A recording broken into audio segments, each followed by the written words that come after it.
Okay, so today we're going to be multiplying polynomials. And the thing about multiplying polynomials is it's the exact same thing as the distributive property. It's just amped up a bit. So what we need to think about is that in my first set of parentheses, each term needs to be multiplied by each term in the other set of parentheses. So the idea behind this, and I'm going to use different colors, is I need to think about the fact that here is my first term, x cubed. So I'm just going to do one term from the first parentheses at a time. I need to multiply it by both the first term and the second term in the other set of parentheses. So x cubed multiplied by negative x squared is going to give me negative x to the fifth power. I also need to do x cubed times 11. X cubed times 11 is just 11 x cubed. After I've multiplied the first term in this first set of parentheses by every term in the second set, then I can move on to the next term. So now I have this positive 9x. This needs to first be multiplied by negative x squared. So 9x times negative x squared gives me negative 9x cubed. I also need to multiply 9x by 11, which gives me 99x. So all we did was amp up our distributive property. Now I just need to combine like terms. So like I have always done, I'm going to circle and square my like terms.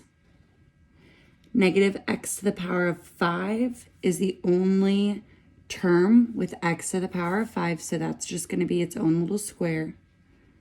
We've got 11x cubed and negative 9x cubed, and then this 99x.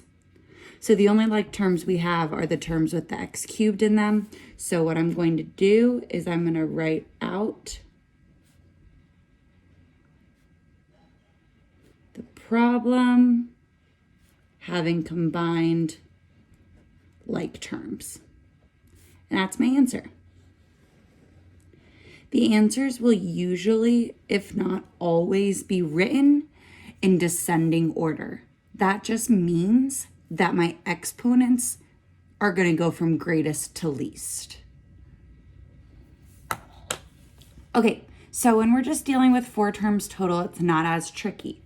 But if we go on to something that looks like this, where we've got 2 terms in the first set of parentheses and 3 terms in the second set, we just need to be extra careful that we are multiplying each term by each term.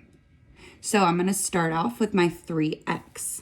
I need to multiply 3x by x squared. And I'm going to get 3x cubed. I also need to multiply 3x by 6x.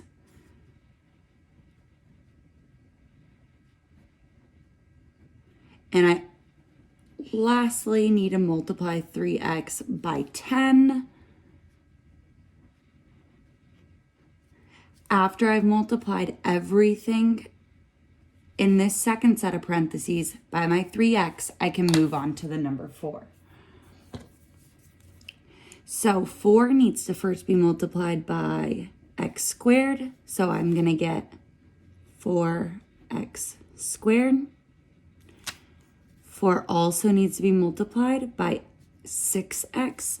So I'm going to get 24x.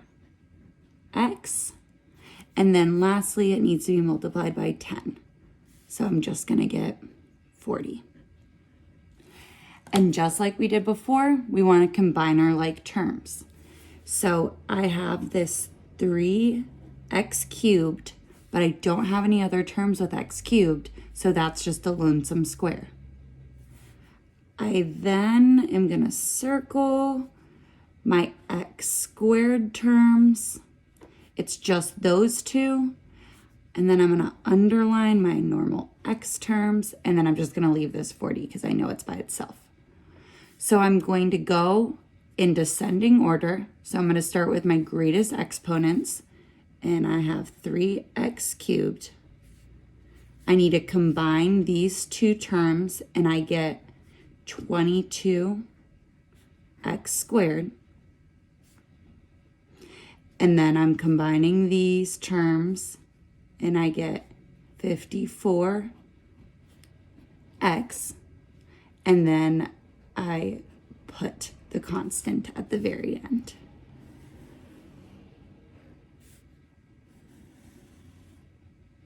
As long as you show out your steps pretty clearly, these problems aren't too hard. They can get a little bit trickier if they give you a geometry problem, but it's the exact same thing. The only difference is I need to remember what my formula is for the area of a triangle. The area of a triangle is just 1/2 base times height. So this is a triangle.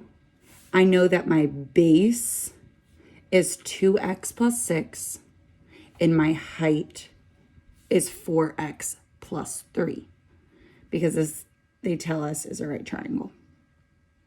So what I'm going to do is just plug into my formula.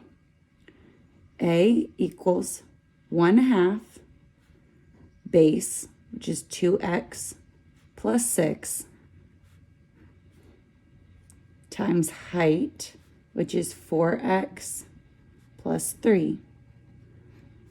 Before I worry about this 1/2, I'm just going to focus on doing the distributive property, just because the 1/2 is easier to think about at the end. Also, in PEMDAS, we know we want to start with parentheses.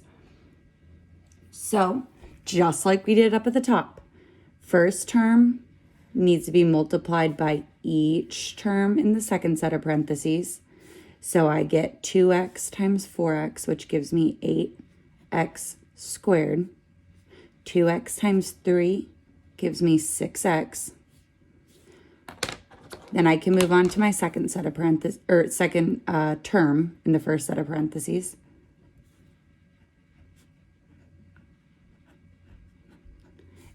And then last but not least, 6 times 3 gives me 18.